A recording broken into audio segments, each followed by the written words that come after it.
The firmament concept, when it comes to the Bible's one of the first pages, the firmament, what is this concept? There's actually two different parts to it, two different concepts to understand the firmament, to not get really stuck in the primitive arguments on the internet. Is Earth flat or round, or do we live under some ocean?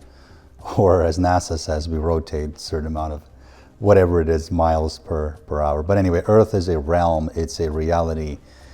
Holograms are all around us. This is something that there's a lot of matrix coding, which I've done a video on, that's implemented within Earth. But the religious people, of course, will worship anything and everything, and including the heavily revised and mistranslated, the book, the way we call it, the Bible, of course. But in the Bible itself, speaking of the Bible, it says something along the lines, not accurate, but it says God created the firmament to divide the waters above from the heavens, or something of that sort. And it's referred to as the heaven. The heaven is above us in a physical sense, which is not.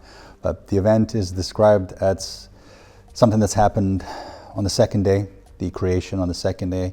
And obviously there's actual light years of misrepresentations, misunderstandings, mistranslations about all of these things. And the passages, when they say something along the lines that the glory of God and the firmament shows his handiwork, and the firmament again is mentioned, and often people talk about what is this firmament and do we live under the water, and there's so many different opinions on the internet and so forth. But the Anunnaki and Elohim, these were groups who came here. That's what Bible's talking about. God, not God, but gods. S was removed. And a person must also understand electromagnetic grids, densities. What density are we in right now? Not what people think that we're in 5D. We're not in 5D. We're not in 6D. We're not going there anytime soon.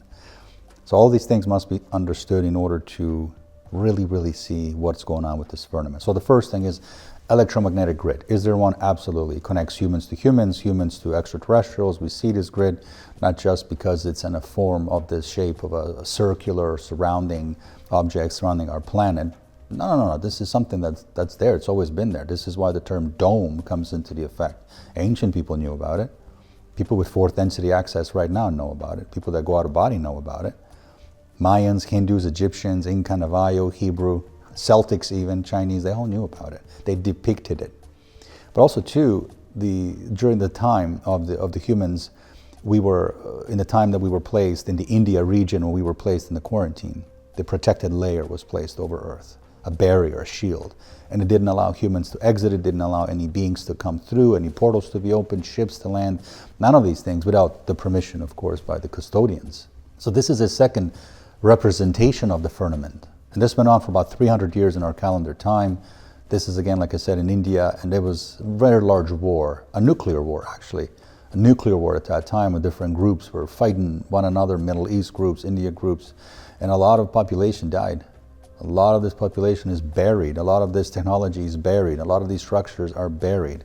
And our religions don't tell us about it. Internet, of course, doesn't tell us about these things. History, heavily revised educational system, and etc. But why is it that most of the conspiracy theorists on the internet think we live in the ocean, under some ocean? This isn't true. We're talking about electromagnetic grid, and we're talking about the quarantine that was placed over Earth, not some water fantasy. We're not under an ocean. We're not in the ocean.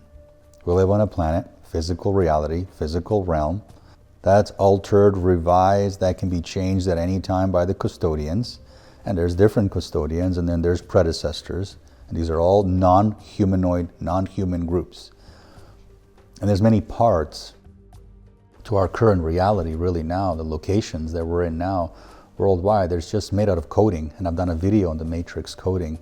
There's a lot of holograms, quite advanced holograms implemented by a lot of different extraterrestrial, extra-dimensional groups that were here before us, or they're here right now, it's just that we don't see them. For a reason we don't see them, and it's probably best. They'd be too jarring to see them. But every day in our world, these codes are everywhere. They're made up of everything from buildings, oceans, mountains. These are just coding, they're not real. Back then in those ancient times, humans are extremely more unified and united. And they had a lot more psychic skills and technology gifted to them. But as far as the hybridization programs by the Anunnakis, that has to do with the firmament. the Zeta Reticuli, Alpha Draconians, KALASK even, they were here on Earth. All of them place their own coding within our own Earth for monitoring, such as the spy satellites, for example, but also for the purposes of manipulation.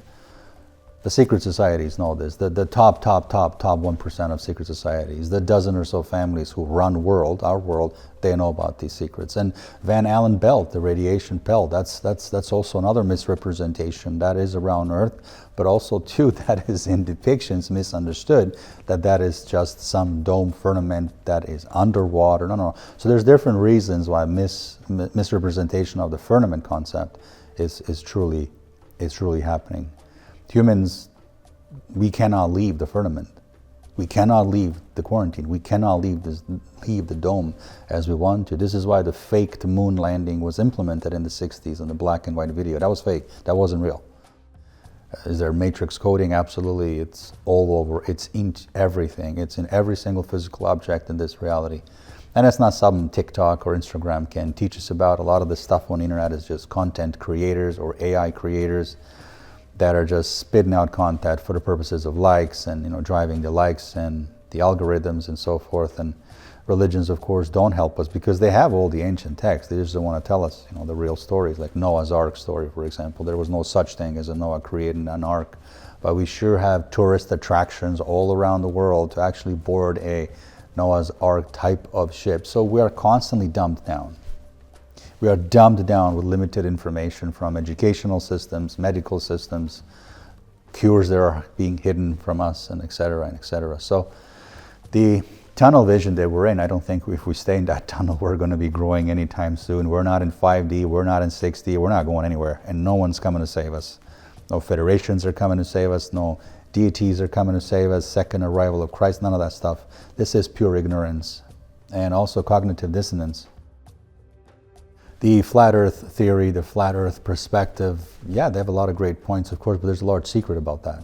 The round earth, as NASA tells us, yeah, great points, there's a large secret to that, and that's that there's holograms and technology that there's no name for, we have no reference for. Not at all, in any way. The firmament, the holographic projections around us, yes, they monitor incoming souls, exiting souls, landing ships, new arrivals, portal openings. So we're a realm, that's all, and a lot of these things are just monitored in peace, monitored without any intervention, without any interferences, and that's it. But who we live with here on Earth, yeah, we're definitely not alone. There's over 600 races who live here, and who we live with or who we live beside, yeah, they're not human.